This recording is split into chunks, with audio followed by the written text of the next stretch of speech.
Hi అండి, నమస్తే. Telugu home క్వీన్స్కి స్వాగతం. ఈరోజు మన వీడియో వచ్చేసి అందరికీ బాగా ఉపయోగపడే విధంగా పేపర్ క్రాఫ్ట్ చేశానండి. తీరిక సమయంలో ఈ విధంగా అన్నీ చేసి పెట్టుకున్నారంటే చాలా విధాలుగా వాడుకోవచ్చండి. మనం వీటిని కాసేపు తీరిగ్గా కూర్చున్నప్పుడు, టీవీ చూస్తున్నప్పుడు కూడా చక్కగా సరదాగా చేసేయచ్చు అనమాట.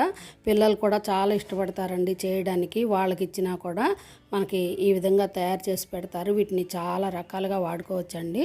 వంటగదిలో మనం వంట చేసేటప్పుడు ఉల్లిపాయ తొక్కులని, కూరగాయల తొక్కులని ఈ విధంగా వేసుకొని అవి పారేసుకున్న తర్వాత రెండోసారి మూడోసారి కూడా వాడుకొని మొత్తం ఇది పాడేసుకోవచ్చండి.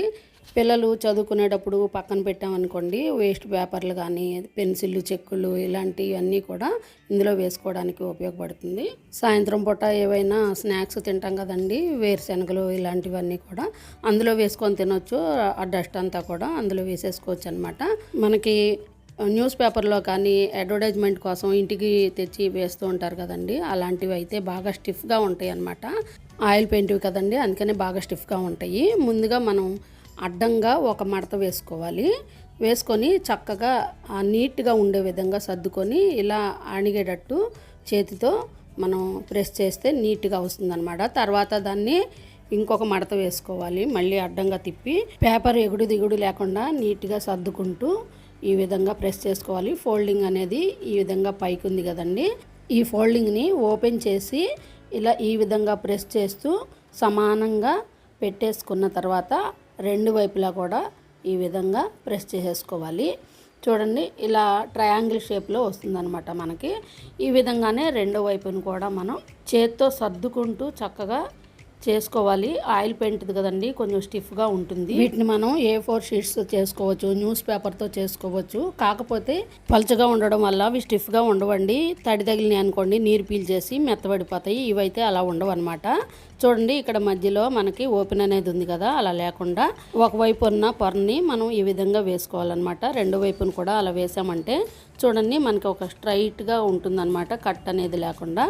ఇప్పుడు ఒక లేయర్ని తీసుకొని మధ్యలో ఫోల్డింగ్ ఉంటుందండి, ఆ ఫోల్డింగ్ దగ్గరికి కరెక్ట్గా సెట్ చేసుకొని ఈ విధంగా నీట్గా సర్దేసేయాలి. రెండో వైపును కూడా అదే విధంగా చేసుకోవాలండి. ఈ విధంగా మొత్తం సర్దేసి ఈ ప్రెస్ చేసేసిన తర్వాత మనకి మన వైపుకి తిప్పుకున్నాం అనుకోండి, ఇక్కడ లైను ఈక్వల్గా ఉండే లైన్ కనిపిస్తుంది కదండి, అక్కడికి ఈ చిన్న దాన్ని పైకి ఫోల్డ్ చేసేసుకోవాలి. రెండో వైపును కూడా ఆ విధంగానే చేసేసుకోవాలండి. చాలా సులభంగా చేసుకోవచ్చండి, పిల్లలు కూడా చాలా ఇష్టంగా చేస్తారు. ఇలా వచ్చిన పాంప్లెట్స్ని మనమైతే మొత్తం పడేస్తూ ఉంటాం కదండి, ఒకసారి ఎక్కువైన తర్వాత పడేయడమో లేకపోతే ఏ రోజు ఆ రోజు పడేయడమో చేస్తూ ఉంటాం. ఎందుకులే వేస్ట్ అవుతుందని చెప్పి ఇలా మనం ఉపయోగించుకోవచ్చండి. చూడండి ఎంత చక్కగా నీట్గా వచ్చిందో, ఇలా వస్తుందన్నమాట.